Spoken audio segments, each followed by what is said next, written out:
pulsozinho aqui. Esse lado aqui não tava fazendo abertura, então a gente joga esse estímulo pra abrir. E aqui que tava abrindo primeiro, pode fechar. Vai vir aqui no ângulo dessa mandíbula. Tudo bem? Ok. Abre devagarinho, pode fechar. A gente já viu uma melhora ali nessa abertura da mandíbula, mas ainda tem essa presença. Por isso que a importância do tratamento. Esse padrão dela, ele já tá há um tempo. Então, pra gente começar a corrigir isso, a gente tem que ter uma frequência, um tempo de tratamento ali, pra começar a dar esse estímulo pra esse corpo começar a ter uma normalização da função dessa articulação. A gente vai fazer as liberações agora, né? Um pouquinho desconfortável. Suportável. Não pergunto nem se é tranquilo, porque eu sei que não tá tranquilo. Isso aí. Tudo bem? Chato, mas é suportável. Abre bem.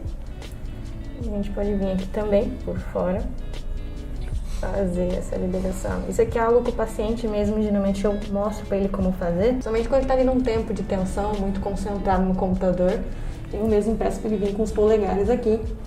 Faz essa abertura e faz esse movimento de cima para baixo com circulação. Consequentemente, as dores de cabeça também dão uma aliviada. Tranquilinho. Solta bem. Relaxa na minha mão. Tá precisando, hein? Tá. Mulher de Deus, tá crocante. Respirando fundo. E solta. Respira.